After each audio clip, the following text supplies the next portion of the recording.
ザ・バックルームズ・エクスパンションシティ・イータについて解説していくよ。やたら名前が長い空間だな。まずは部屋の外観。ザ・バックルームズ・エクスパンションシティ・イータは、至って一般的な都市っぽくて、都市の奥には山脈が無限に広がっているんだ。マジで至って普通の都市だな。次に、ザ・バックルームズ・エクスパンションシティ・イータについて説明するよ。ザ・バックルームズ・エクスパンションシティ・イータの理解度は 80%。危険度は5分の0なんだ。まさかの安全地帯。次に、ザ・バックルームズ・エクスパンションシティ・イータの特徴について説明するよ。ザ・バックルームズ・エクスパンションシティ・イータには、空間の中心に都市があり、中心から半径約 30km 程度より無限に山脈が広がっているんだけど、空間発見時は半径約 18km の広さだったんだ。都市部が広がってる？この理由は後で説明するね。今現在、この都市には大勢の人々がいて、どの統計機関も調査を行ってないため、正確な数は不明なんだけど、この都市には最大100万人を超えるとされていて、その中には友好的な生命体が住んでいるんだ。顔のない人型生命体かな？このレベルに入った人たちは元の性格に関わらず、とても優しく、利他的な性格になることが確認されていて、この異常により、レベル内の治安はザ・バックルームズ内でも屈指の威差を誇るんだ。トップ3には入りそうだな。このレベルでの昼夜は現実世界と同じように機能し、気温は8から26度の間で保たれていて、気圧は常に1気圧よりわずかに低く保たれていて、一切の自然災害が存在せず、降水についても、雷雨や豪雨などにならずに、植物が生息するための最低限の雨しか降らないんだ。気候もだいぶ良さげだな。ちなみに、レベル11と直接的に行き来できるため、このレベルをレベル11の赤い層とする人もいるんだよね。レベル11の延長線とも考えられるのか。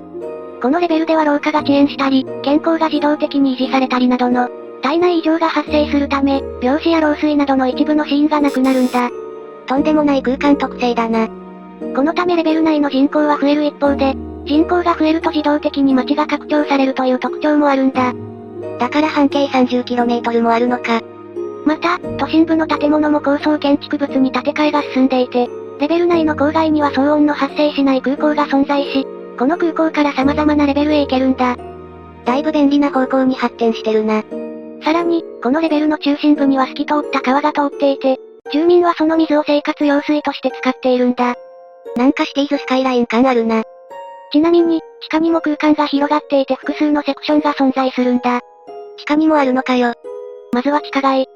地下街は、このレベルの地下で最も浅いセクションで、このセクションだけで3層に分かれているんだ。地下街だけで3層あるってことは、地下空間も無限に広がってそうだな。第1層は商店街や広場などがあり、常に繁盛している空間で、第2層は、3階にわたってデパートのように現実世界に存在する、ほぼ全ての食品が販売されていて、第3層は子供の遊び場や地下鉄、市役所や立体駐車場、病院など本来もっと上階にあるはずの施設があるんだ。逆に地上には何の施設があるんだか。次に、裏都市。裏都市は、人工太陽光が当てられたとても広い空間で、この空間の平地には、50万人が居住できる集合住宅が存在するんだ。結構地下深くだけど、ここに住んでいる人っているのかな？この場所は、非常時の避難所として機能するため、病院や消防署、警察署や食品生成工場などの生活に最低限必要な施設が存在するんだ。一番気になるのは、この裏都市が在住の人たちによって開発されたのか、もともと最初からあったのかだな。次に、赤い層1。赤い層1は、500メートルの厚さの二次元的に無限に続く施設で、この場所は近未来的で壁や床、天井などは全て白く、通路や倉庫、事務室やトイレ、診療所や小さな実験室、ハドロン衝突型加速器や原子炉などが存在する研究所なんだ。なんか雲行き怪しくなってきたな。ちなみに、この場所での研究開発はザ・バックルームズの探索に役立っているらしいんだ。研究成果ちょっと見たい。そして、赤い層2。赤い層2は、この空間内の支配階層にしか直接的な侵入が許されてないんだけど、これは組織的な情報統制が行われているわけではないんだよね。空間の特性的に入れないってことか。赤い層2は巨大な文書館で、この空間で最も深い階層で、赤い層2に入ることが許されている人は少ないんだけど、一般人でもザ・バックルームズ・エクスパンションシティ・イータにいれば、インターネット上のサイトでこの文書館の書類を閲覧することができるんだ。立ち入り禁止の国立国会図書館みたいな感じか？文書館の書類の例としてはザ・バックルームズの各レベルの基本情報や、小説や漫画などの創作物、このレベルに最初から存在していた未知の文書、など様々な書物が保管されているんだ。結構重要そうな書物もありそうだな。最後に、ザ・バックルームズ・エクスパンションシティータの入り方や、次のレベルの生き方について説明するよ。まずはザ・バックルームズ・エクスパンションシティータの入り方。レベル256イータで地下シェルターを見つけると、このレベルの地下街に、レベル25000イータで指定域の地下鉄に乗ると、このレベルの地下鉄に、レベル334イータで怪我を負うと、このレベルの病院に、レベル10000イータで地下へ続く階段を見つけると、このレベルの裏都市に、レベル44.4イータで珍しいピンク色の廊下を見つけ、進むとこのレベルの地下街に、レベル11で巨大な地下街を見つけると、このレベルの地下街に、行くことができるんだ。直接地上に行けるわけではないのか。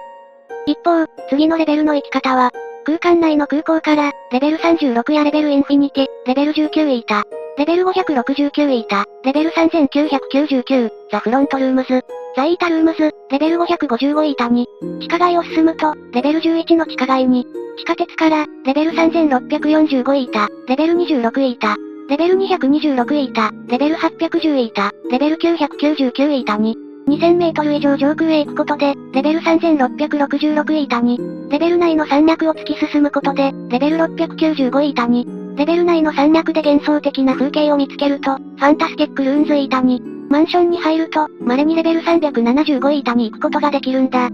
行き先が色々ありすぎる。ということで、今回はザ・バックルームズ・エクスパンションシティータについて解説したよ。ザ・バックルームズ・エクスパンションシティータは、めちゃくちゃ発展している大都市で、都市部どころか地下空間も充実してたところだったな。私は赤い層2にある書物類が気になるね。バックルームズの知られざる真実とかありそうだし。それ知ったら行方知れずになる展開ありそう。